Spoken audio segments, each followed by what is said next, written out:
Hey folks, it's Tom, your Frugal Prepper. So I just want to talk a little bit about LDL, HDL, and triglycerides. What I know about them that most doctors don't seem to know.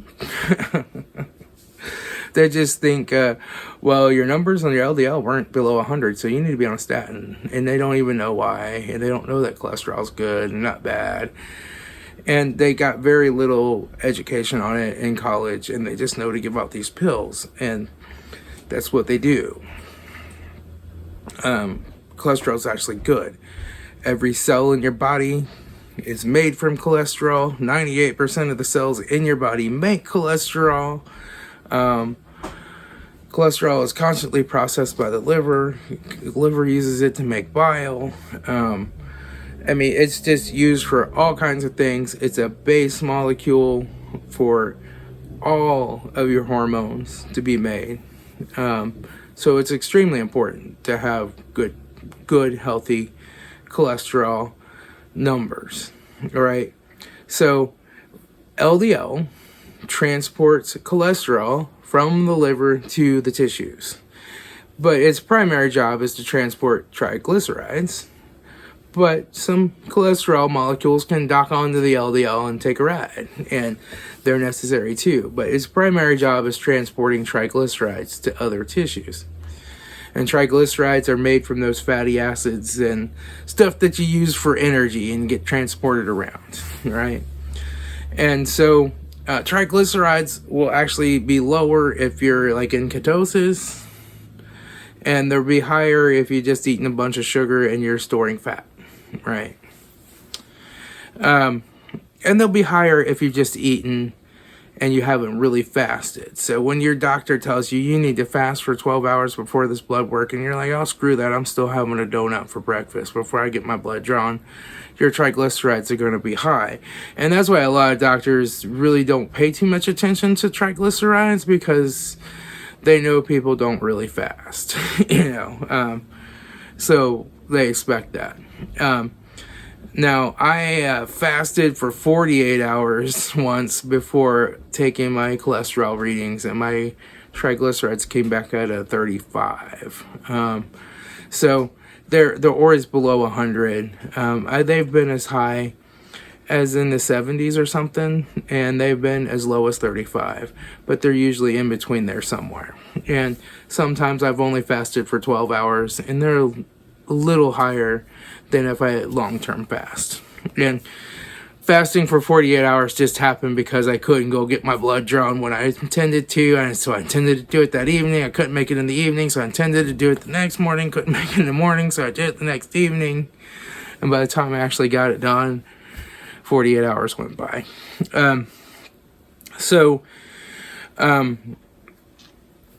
It's important to realize that LDL goes up when you're under any kind of stress. So my LDL hit 121 in the hospital, but they took it like a day or so after I had a stroke. So I was obviously stressed out, and my body was trying to repair itself, so it spiked it way up. But that's still, 121 is not a bad number if it's healthy cholesterol. Now, you'll see that they've started to measure a lot of times the VLDL, right? And this is helpful because a very large LDL are the really healthy LDL that take the cholesterol out initially. And then the muscles and some of the core tissues use some of that cholesterol and the triglycerides from it.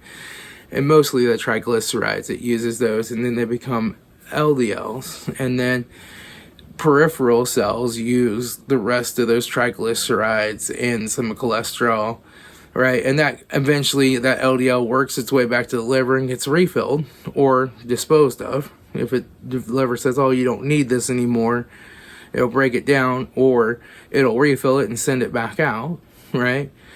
Then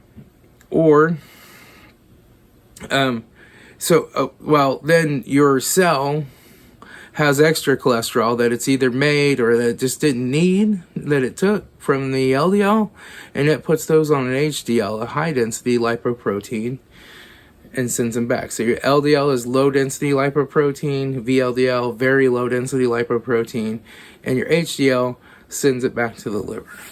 Okay.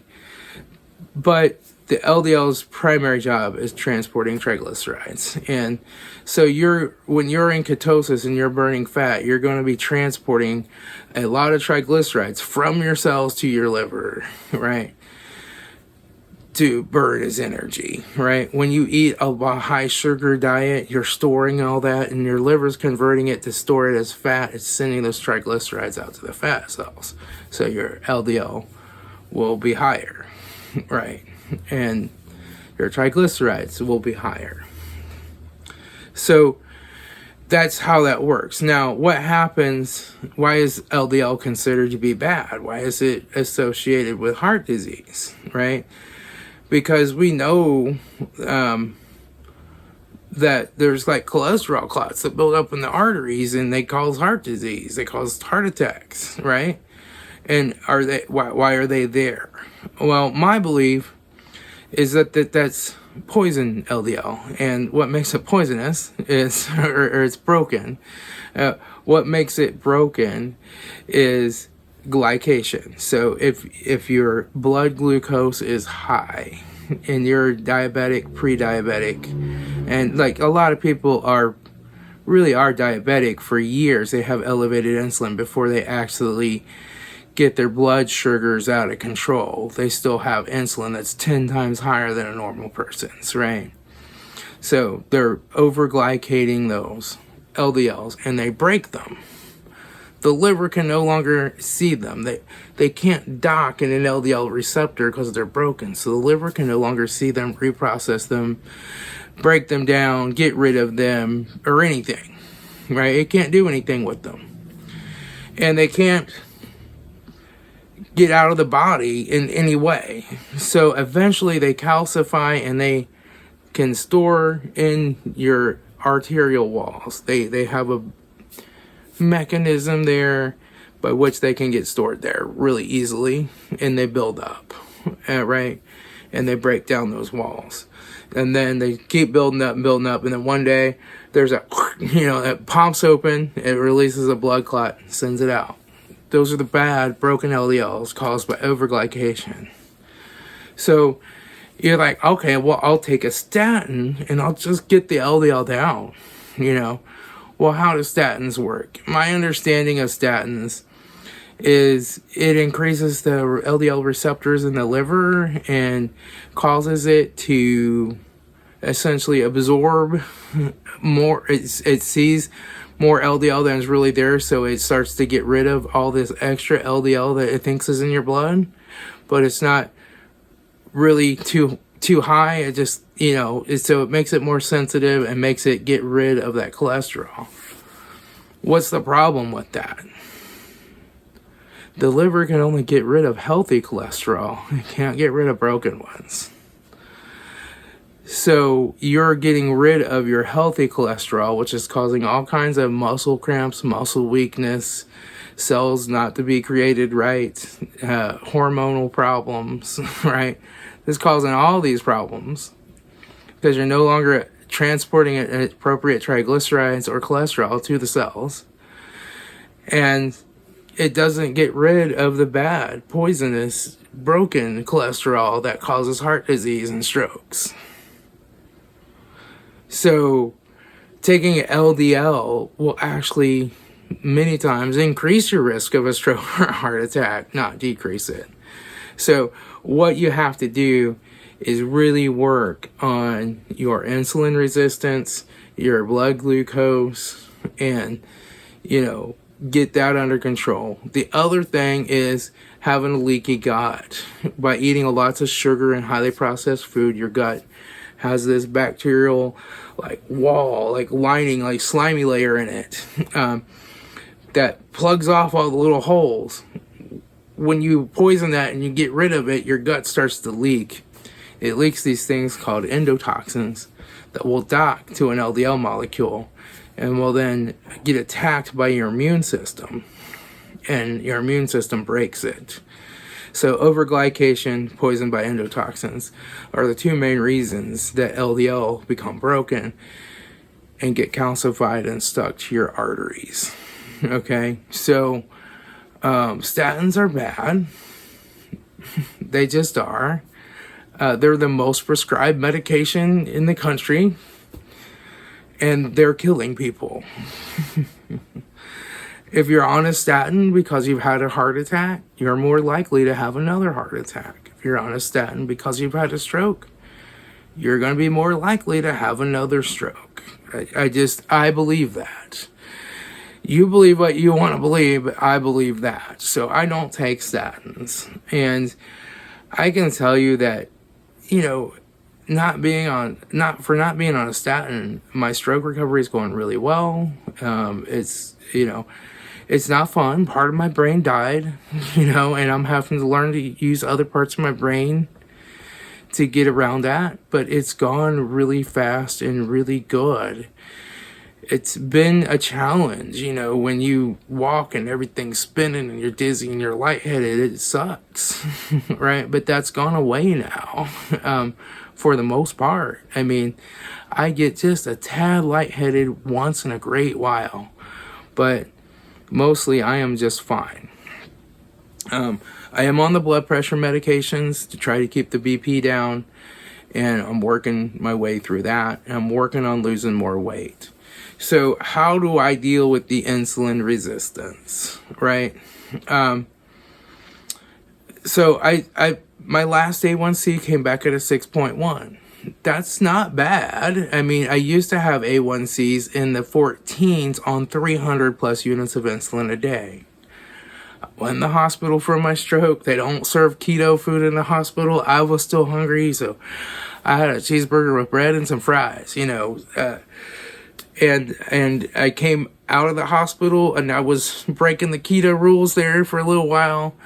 And then I got back on a really clean keto. Now I'm mostly carnivore again, because I got off of the tamsulosin, which was actually for an enlarged prostate, which I don't have, which they put me on in the emergency room and get me 6 months of refills for. I don't know. I got off of that. That's gotten rid of my constipation.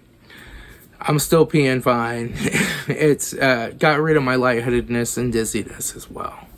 So I'm happy that I found that out from the cardiologist, what that was and what it was for.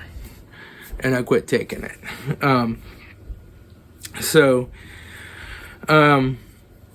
Yeah, I mean, the way that I am dealing with this little bit of, I still have some insulin resistance. I still have some high insulin. I still have some high sugar. I'm 6.1. It's not good.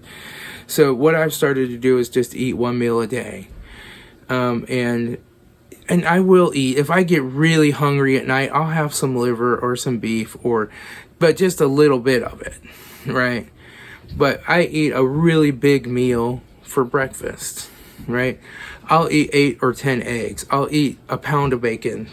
I'll eat, a few hamburger patties. I'll have some liver. I'll have some ham. Sometimes all of those on a big plate of food. I eat till I am full, till I cannot take another bite. I give the rest to the dog. And I am not hungry most of the time until the next morning. And a lot of times, even the next morning, I'm like, I'm not really hungry. So a lot of times I don't eat the next day, or I eat later the next day, but I try to eat during breakfast, because what happens is you have a rise in sugar when you first wake up, right? And you might as well use that rise in sugar and that rise in insulin to go ahead and eat, right? And then allow the whole rest of the day and night to just have very low insulin levels, be in ketosis, and be fasting, and then eat again the next morning. And so I'm going to try that for a few months, take my A1C again, see where I'm at. But I am back on track on losing weight again. I can tell my clothes are fitting looser and it's working. So I'm happy with that. I feel good. But sometimes at night, I really want something to eat. And so I'll just have a little bit of food. I'll also, a lot of times I'll just do some chicken broth in a coffee cup and drink it, and heat it up in the microwave and put some salt in there, maybe a little garlic powder, and drink that, and it's good. And it kind of helps you feel like you ate something even though you didn't, right? But that's what I'm primarily doing now, and I'm just going through this a little at a time. I'm trying to get back to work. My short-term disability has said no more short-term disability for you because you can do 80% of your job. So I tried to get my doctor to write a return to work. He said no until we hear back from the cardiologist. I'm on a cardiac monitor, but I had an allergic reaction to the sticky thing from it. So they're sending me some more sticky things, and then I have to be on it another 9 days. I've already had my stress test and my echo thing, my ultrasound test. So work says we won't let you work from home or come back as light duty. So short-term disability doesn't pay if you're able to do 80% of your job. So I am without any income right now. So, whatever. I have some savings. I'm going to be fine. But, I don't like using my savings. I'd rather earn money. But it is what it is. So either work will take me back if the doctor won't write his thing, or I'll just have to get another job. I mean, it's unfortunate, but it's what I'll have to do. But in the meantime, I am just enjoying life, reloading ammunition, going to the range, shooting my guns, having fun. And, I'm just enjoying it now. My rehab is just about over. I got like 4 more visits. I had to miss my last visit because my sciatic nerve kicked up from doing these exercises they have me do. And it really hurts. And it's getting better, but it really hurts. So there's that. But I'll have like 4 or 5 more visits that my insurance will pay for, and then that will be done. And I'm pretty much back to real life. Not really working on the cars anymore, although I'm fixing a few of them so I can get some income while I'm not working. And I have no short-term disability anymore. It's really weird because I've heard of work like letting people come back on light duty when they're getting workers' comp. But if it's not workers' comp related, I guess they don't let you do that. I don't know. I guess I kind of feel like most people that have a stroke, a lot of people that have a stroke have to come back limited function into work. They can't just cruise right into doing full work. And I probably could. My stroke was pretty minor. I've had a really good rehab. But a lot of people couldn't. And they get to go back to work. They get to go back part-time. They get to ease back into it. Their work does things for them. But my work doesn't. So there's that. But, I get like multiple job offers all the time. And I can just take one of those. If it doesn't work out in a month or so, I'll have to probably do that. But other than that, I'm just enjoying this little extra time off and having fun going to the range and shooting guns and doing stuff and reloading ammunition. So, and I'll fix a few cars. But that's all I got, folks. I'll talk to you all later. This is Tom, your Frugal Prepper.